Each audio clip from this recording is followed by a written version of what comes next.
Okay,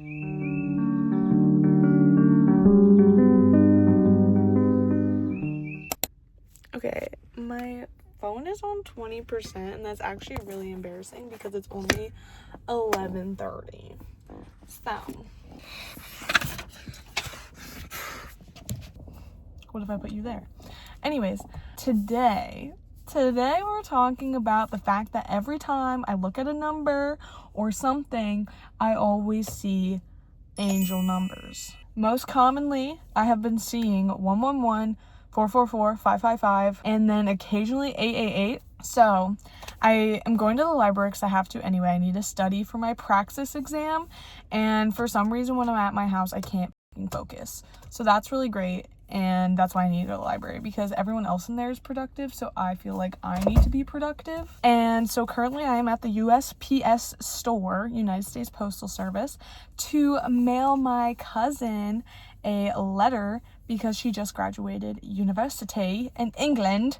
So, see? Okay, wait. I was looking down at the letter, and then I look up, and then the time on my recording is 111. So, like I said, I keep seeing angel numbers. I wanted to go to the library to see if they had a book about angel numbers, or just, like, I also wanted to see if they had, like, a Reiki book,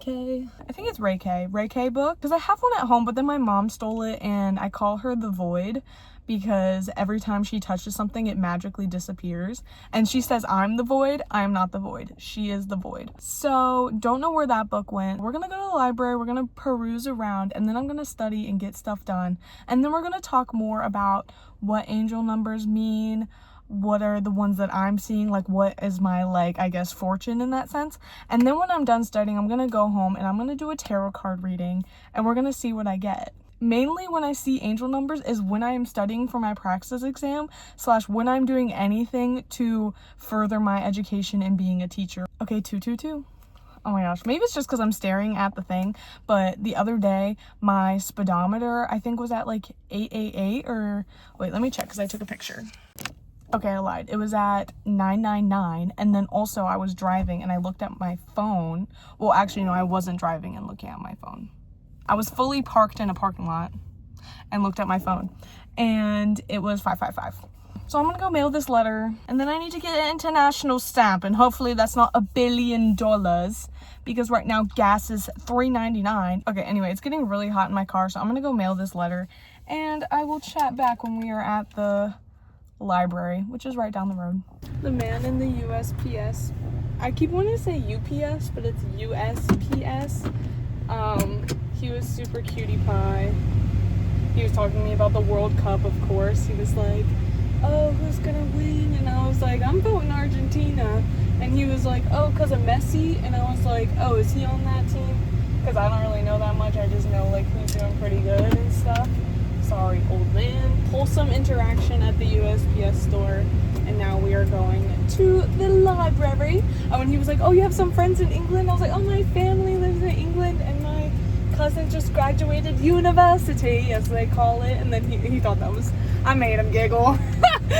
I made him laugh with that one. You know me, I'm a jokester. I need to charge my phone so bad. As I was walking in, a lady told me my hair was really pretty, and now I'm filled with joy because everybody is so polite today and like in the best mood ever. So I'm loving life. I don't think it's gonna be in fiction. I feel like it's gonna be in like self-help or something. Political commentary. No, it's health. It's probably in health. Man in me.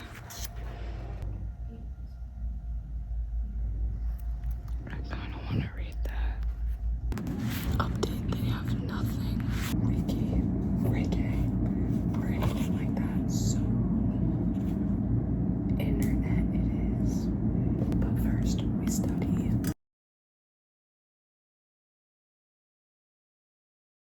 Okay, many days have since passed, but that doesn't mean we can't pick up where we left off. So I thought I would do my tarot card reading. The intention I'm setting is like my life and career and all that jazz. So I have this really cool tarot set that my sister gifted to me, because apparently it's bad luck to buy your own first tarot deck, so someone's supposed to buy it for you. I don't really know why that's the case, but I can look it up later. Bless me. Okay, so she got me this one, the Other Kin tarot deck, and this is by Celio Thompson, and it's actually like the art style is just beautiful, and I love it so. Love the Five of Cups. She's so beautiful. I'll just briefly, like, look, he's riding a tortoise into battle. That's so cute. I think Ace of Cups was my favorite because it was just so pretty. Like the fish and the circle, just so beautiful.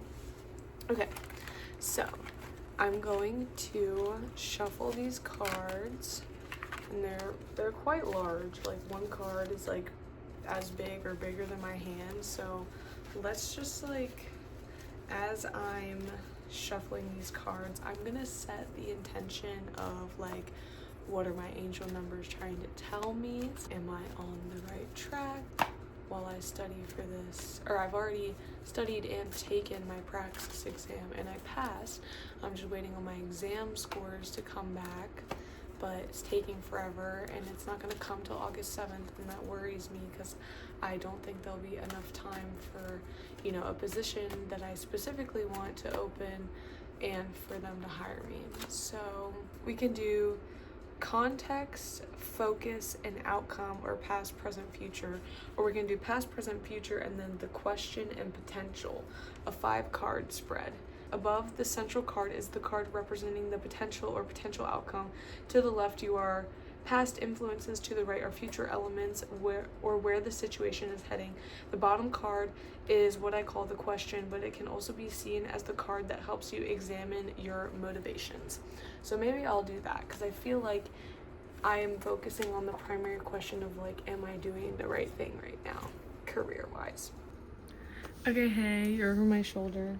I'm just gonna lay these out and kind of mix them around. And then we're gonna pick the card that's the present, or the primary question card first. What are my angel numbers trying to tell me? I like this one. Okay, this is my present, or my primary question card. Pick this one next. So this is going to be my potential. I like this one. This is going to be the question. This is going to be past influences. And this one is going to be where it is leading to. So for the primary question or situation is like, what are my angel numbers trying to tell me? And I got the 7 of Wands for my present. So let's see what that means. Keywords: rivalry, competition, jealousy, shadiness, backstabbers, squabbling, and conflict. Oh my god. Let's read. The 7 of Wands is also called the Lord of Valor, and it speaks to us of courage and holding our ground in the face of adversity. There is a strong element of competition associated with this card. Yeah, because everybody's taking the freaking jobs that I want. Which can mean rivals seeking to take something from you, or people who are envious of your success or status. Most often appearing in work or professional readings. This card cautions against passivity. The 6 of Wands is a card about recognition and the garnering of laurels that acknowledge our hard work. And the 7 of Wands reminds us not to rest on those laurels. You may be called upon to step into roles of authority or leadership, an action that may not be met with acceptance by everyone. If you believe you are being challenged or that someone is undermining you, clear communication and setting boundaries is recommended. Don't let tensions and rivalries get you down. Focus on the future, do the things that you do best, and stand your ground. So be honest about the battles you are fighting and the reasons why you are fighting them.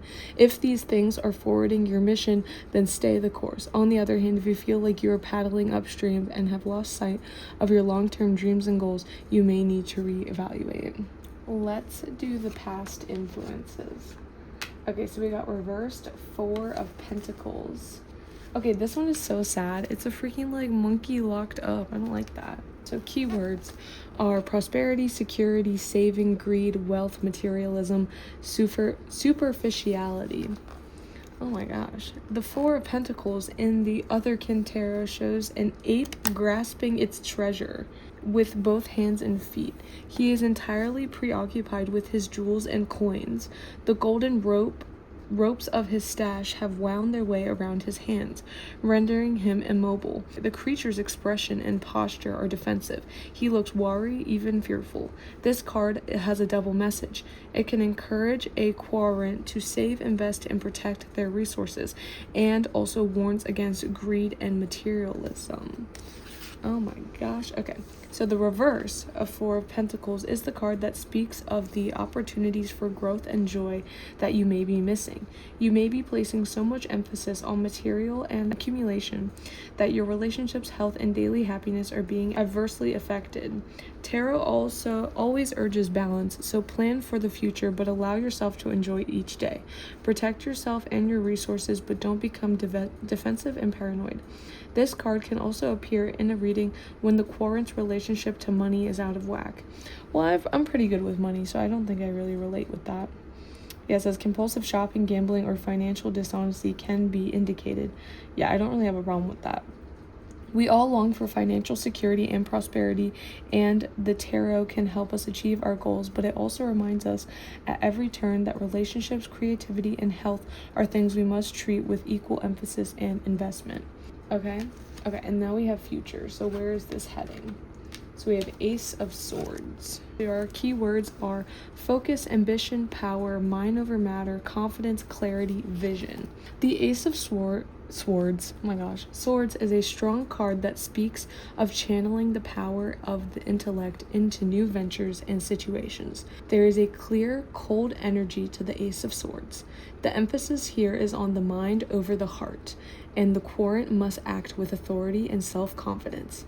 The single upright sword indicates a high degree of focus on one goal. The double-edged blade is a warning about this kind of single-mindedness. Tensions may arise as others might find your behavior cocky or even arrogant, thus the rooster in this illustration. The cold, rocky landscape where the rooster stands alone reminds us of the price of ambition. It can be lonely, uncomfortable, and difficult. In work, money, and professional readings, this card strongly urges setting a very specific goals and to carefully consider the path towards them. See, because I've been meaning to like really lock down on planning and like blocking out my days, because there's a lot of times like kind of like today where I'm like just lazing about and I'm like, there's so many things I could be doing, but I don't know what to do. And then I'm also struggling with but I deserve to like, relax for a day. So I'm kind of stuck in that constant, like I should be doing something, but I also deserve to relax. There is great power in single-minded focus. Insight and mental clarity will be your best assets at this time. So push aside your feelings and focus on the facts. The Ace of Swords often speaks of new ideas and opportunities. Sometimes this card may indicate a breakthrough or moment of clarity. You may suddenly realize that a relationship or friendship is not helping you be your best self. If you have set aside a personal goal or ambitions in order to take care of others, this card may indicate that a time has come for you to reclaim your journey and move toward your dreams. Set goals for yourself and take decisive, independent action. While this card calls for confidence and standing out from the crowd, you must be aware of the effect your behavior has on others. You can be kind and confident, bold and considerate. Sing your own praises when you need to let folks know that you are available and qualified for a challenge. But remember that nobody likes a braggart. Okay, so this is kind of the like, go after what you want, but stay humble queen. Okay. That's what I'm reading that as. Okay, now we're gonna I'm gonna do the question last. So then the top card was the potential. So above the central card is the card representing the potential or the potential outcome. Okay, so what's my potential outcome? So we have the King of Swords. Okay, so we got the Ace and the King. King of Swords. So we have authority, maturity, confidence, wisdom, integrity, judgment, and discernment. Okay. The King of Swords is a righteous, lawful ruler. He has a strong sense of right and wrong and values fairness and balance. He has many strong qualities and is a natural leader who is respected and valued by others. He does not have the charisma or vitality of the King of Cups or the King of Wands, and therefore inspires less fervor, but also has fewer enemies. This king is diplomatic and decisive. He sets aside emotion and focuses on facts. And in a reading, this tarot card urges you to take these qualities when navigating difficult situations. In work, professional, and financial readings, the King of Swords is a card that speaks to the value of data, clarity, intelligence, and fairness. This card often appears in a reading for folks who are stepping into leadership roles. When you are fair and thorough, quietly holding your impressive knowledge about your subject, your authority in a group will come from confidence rather than charisma. As with any of the court cards, this king can represent the querent or powerful figure in their lives. Oh wait, I kind of like this. In relationship, friendship, or love readings, the King of Swords can often represent an older individual in the querent's life, someone stable and respected with good judgment and a cool head.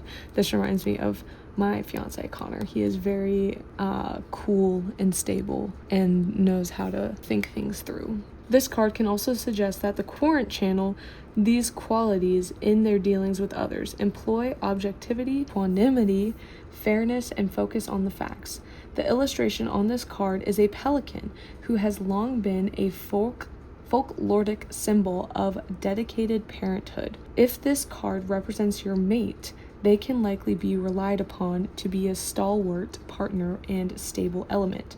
The cautionary element with this card is about the overly critical tendencies that this king exhibits. He values the intellect over emotion to such a degree that those around him often feel the sting of keen criticism and sharp words.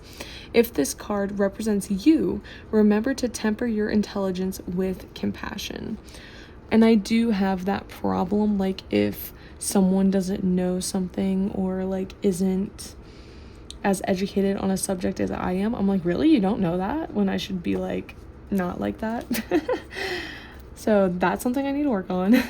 You may find yourself alone in life if you can't learn how to treat others with respect and compassion. Well, I don't have that problem. I am respectful and compassionate, just like when it comes to like educational settings or something. I feel either embarrassment if I don't know a lot, but then I can also feel like prideful if I know more than others. So I think that's just like a common trait some people have, and I don't have a poker face, so maybe like when I'm trying not to be judgmental or like think that I'm better because I know something that someone else doesn't, like maybe they can read it on my face and I need to like chill out. Like even though I don't feel like I do that a lot, it's just like because we all have those prideful moments. So yeah. Okay.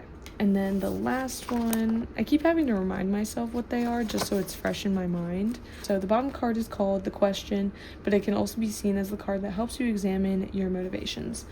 Okay, 7 of Cups. Keywords: ideas, mystery, thoughts, illusion, dreams, distractions, mystery. The 7 of Cups speaks of illusion, dreams, mystery, and expectations. The image on this card is usually that of a figure contemplating a variety of cups that hold objects: a snake, a ring, jewels, a mountain, and so on. These objects symbolize various things that distract us or that we desire, but they can also represent our fears or anxieties. The message of this card is twofold. On the one hand, it cautions against letting imagination dominate our reality, yet it also speaks of the value of dreams, aspiration, and vision. In a financial or professional reading, the message this card holds can be very practical. Say you long for financial security or freedom. The advice would be to save, invest, pay down debt, stick to a budget, and so on. This card urges us to these kinds of practical measures and away from the realm of imaginary. For example, saving and investing rather than pinning your hopes on a lottery ticket. Our daydreams can be very informative. Perhaps you find yourself fantasizing about owning your own yoga studio. For example, rather than dismissing that thought, give it some real consideration. Write a business plan and figure out what you need to do to make it an actual possibility. Focus is another message this card holds. If we are constantly distracted by new projects, it can be very difficult to get substantial, significant work done. This card often manifests for creative people when they are feeling blocked or unable to work freely. Well, it's not in reverse, so I guess I'm not feeling blocked by my creative freedoms and dreams. I just need to set meaningful intentions, which is basically the whole thing of my book podcast is consuming media and actually thinking about it versus just being scrolling all the time. Okay, sorry if I look a little crazy. I just got off of work and I was gonna film this yesterday, but then me and Connor went to the gym and then I got distracted and didn't feel like filming. So, summary of my tarot card reading. So I got the Suit of Swords, say that 5 times fast, for my potential and my future. And then so the Swords suit is associated with the air element. I wrote it in my journal. I have all this written down. So it provides direction in times of plateaus, which low-key am feeling that right now. Future and potential suggest intelligence, wisdom, and good judgment. Pay attention to facts and set aside feelings and illusions. Swords and Pentacles, which I did get Pentacles for my past, speak to material world, money, financial success, and ambition. So for my present, I got Wands, and then Wands is associated with the fire element, and that means passion, charisma, and energy. It also relates to emotion and creativity. And then it also foretells conflict and rivalry, specifically the 7 of Wands does that. And it also signifies that you're ready to move into an action phase of a project, which, look-y, yeah. And then it also radiates energy and positivity. For my past, I got Pentacles, which is an earth element, or associates with the earth element. It speaks to material wealth, career, and physical life. It appears when money matters are affecting other realms of your journey and you're pondering financial decisions, which aren't we all the time, every day?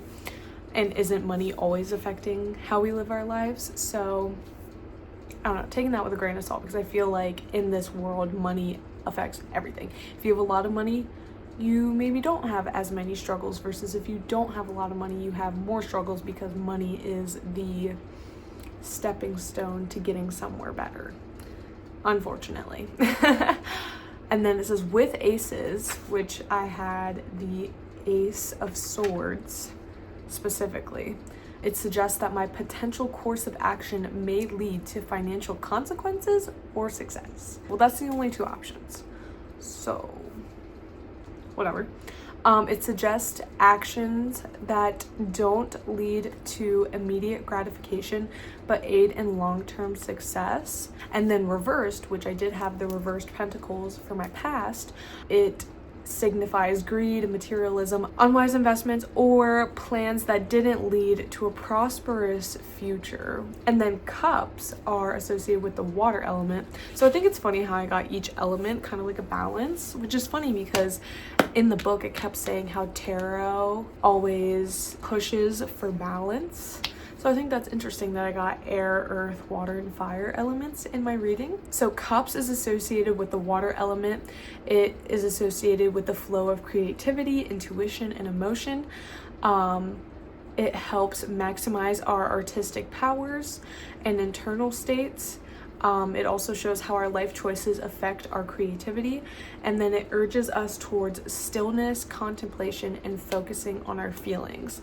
So we kind of have some contrasting emotions, because I have the swords telling me to put away my feelings and focus on the facts, but then I also have the cups telling me to focus on my feelings and contemplate. But I think the key word contemplate in cups is focusing on the facts, kind of. Like if you're sitting there and you're feeling a certain way about something, you're kind of taking everything into consideration. So to go over my spread specifically, so my present, the Seven of Wands, which is associated with rivalry, competition, jealousy, shadiness, backstabbers, squabbling, and conflict. I kind of reread it and took it as I'm lacking personal initiative, so I'm lacking the thing that is going to push me towards my overall goal, which I do kind of agree with. I do need to be more like strict on my schedule and like put time towards my creative freedoms that actually like bring me joy and like can potentially lead somewhere further. These are kind of my bullet points, so if they are not complete sentences, that's why. Don't let the vastness and the potential judgment stop you from pursuing creative avenues.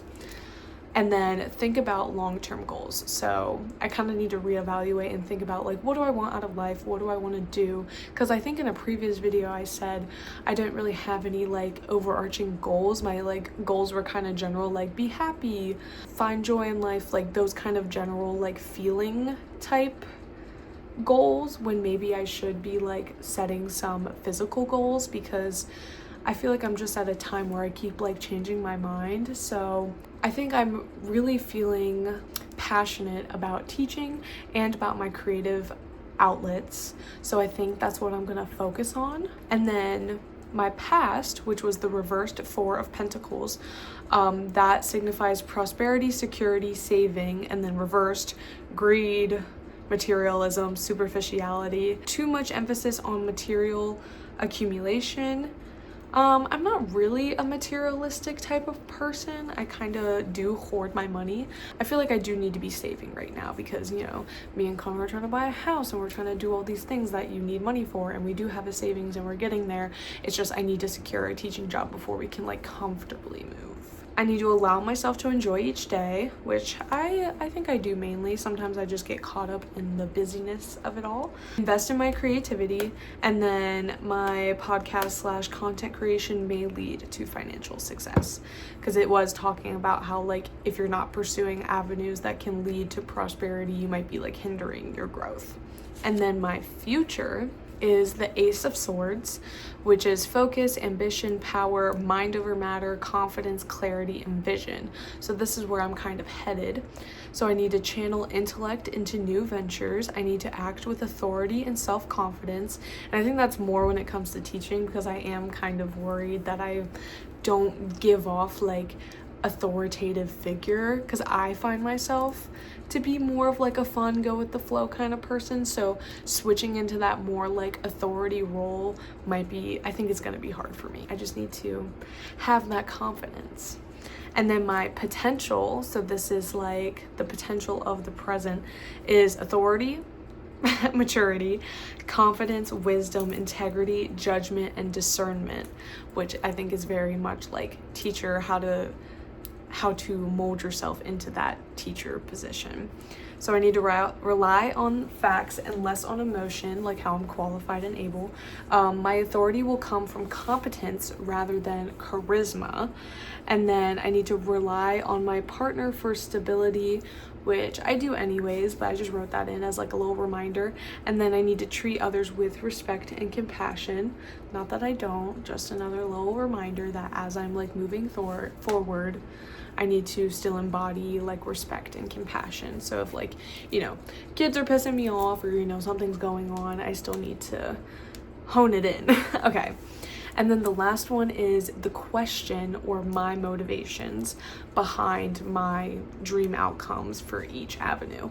So it was the Seven of Cups is associated with ideas, mystery, thoughts, illusions, dreams, and distractions.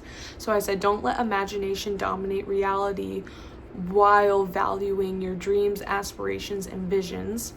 Give your dreams real consideration, and then focus on the work that needs to be done rather than starting 1,000 new projects, because I do find myself doing that.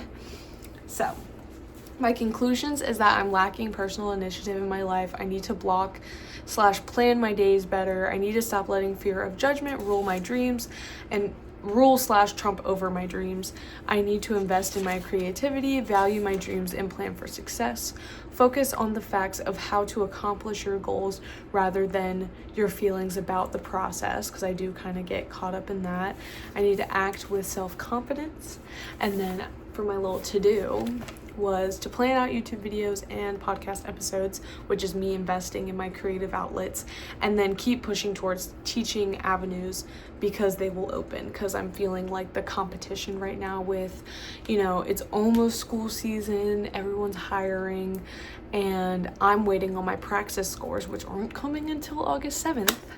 So I might actually pull out my hair because I need them to come faster, because it's crazy how they don't tell you this, or I would have taken my praxis way sooner. But if you're planning on becoming a teacher, take your praxis within ample time before the school season starts, because you need to take it, and then it takes about 3 to 4 weeks. So take it a month before probably school starts, because it probably would have been better if I took it in June, and then I would have had the results by the end of July. And then, but maybe even earlier, but I guess I wasn't really ready earlier, I did my pre-course and then I didn't start studying until May, and then I wanted to give myself a month and a half to study because it's a lot of material, especially for biology, it's a lot. So maybe if your content area is early childhood education, maybe it's easier. I'm not 100% sure, but I had to pick something, and then now I'm feeling regret that I niched down too hard and I should have just picked early childhood education. But I did what I did, and I'm sticking with it because avenues will open for me, and that's a manifestation that is going to happen. So yeah, then now I'm gonna research what the angel numbers that I've been seeing, what they kind of signify, and then I'll be back to report that, and then I will give my concluding thoughts. There's a kitty at my door. I just heard him go. Okay, I am back, and let's just say I am happy with the one I just read. The numbers that I've been seeing the most are 111, 444, 555, 888, and 999. Okay, so for 111, I do know this one because I've seen this one before, but it does mean new beginnings, fast acting, manifestation, and spiritual alignment. My thoughts are turning into reality, and my goals have strong cosmic support. My mind is a magnet, and whatever I think, good or bad, will enter my physical life. So this is a good time to think positive thoughts, okay? Trust my inner voice and my life path. I need to set clear goals and intentions and take action. Okay, I think that is the main theme of the day, is to set clear goals, ponder my intentions, and put those into action. So that was 111. 444 is stability, divine protection, and strong foundations. I am on the right path, and your hard work is supported. Acts as validation to keep going. So, according to the universe or God or whoever, I am on the right path, and I just need to keep doing what I'm doing and work towards these goals. And then 555 is major life changes, personal freedom, and spiritual growth. So big shifts in career, relationships, and daily routine, which is true. Making a big career switch. Me and Connor just got engaged. And daily routine, I just got a barista job, and my daily routine is very so. I'm breaking free from old habits, and I am expanding my mindset and trusting in God trusting God is pushing me towards my true path.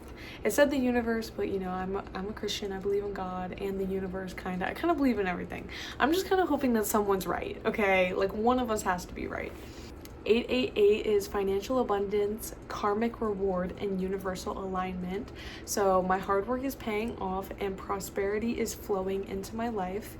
My efforts are returning me to a positive cycle, and I have endless support and balance, which I do feel. I feel like I am very balanced in my life right now. And then 999 is completion, endings, and new beginnings. So a big phase of my life is coming to a close to make room for a fresh chapter, which I do think is true, because I'm leaving my old job and coming into this new era of being a teacher and taking liberty in my creative freedoms and all that stuff. and it said drop old baggage so that new things can enter your world. And I agree with that. Okay, now to divulge my final thoughts. Whether you believe in the universe, God, whoever, I think it is all positive. Like, if you, I don't know, have your transgressions about the universe and angel numbers and spirituality and tarot and all this stuff and think it's witchcraft or think it's the best thing ever, like whatever your opinions may be, I feel like any avenue you go through to like discover who you are spiritually or to come closer with yourself and the physical world and, you know, Mother Nature and all these things that are very prosperous to us having like a human experience, I think it's all good and well, because you don't see any of these tarot cards or any of these angel numbers telling you to go, you know, down a bad avenue or to do bad things. They're all like, trust in your intuition, good things are coming your way. Like, it's a very positive way to kind of realign yourself, whatever you believe in. So if that's, you know, reading your Bible of choice or going and meditating in nature and just like feeling the world around you for what it is and what it is doing for you, I think it is all positive, and no matter what you believe in, anyone can benefit from taking a moment and realigning with your thoughts, your dreams, your aspirations, and trying to make it a reality, because that's all we're trying to do at the end of the day. We're trying to live a good life, be happy, have stability, have a roof over our head, you know, be successful. I think these are all common goals that we all have, and I think we all deserve them. We all deserve to be happy, to be successful, to be well accomplished, to be educated, all these things. So I'm gonna do some thinking about what I want my dream life to be and put it into action, because that's all I see in these like self-help YouTube videos or self-help books. It's, you know, I think it's silly, but, or not silly, I think it's maybe corny, but I think about that scene from Princess and the Frog where her dad's like, you know, Tiana, the star can only get you so far, you have to put in the hard work to make your dreams come true. And that's how I feel. So I've been doing that, I will continue to do that, and I hope that you do the same. And yeah, so have a good day. Tell your family you love them, put into action what you want to do with your life, and let's all make the world a better place.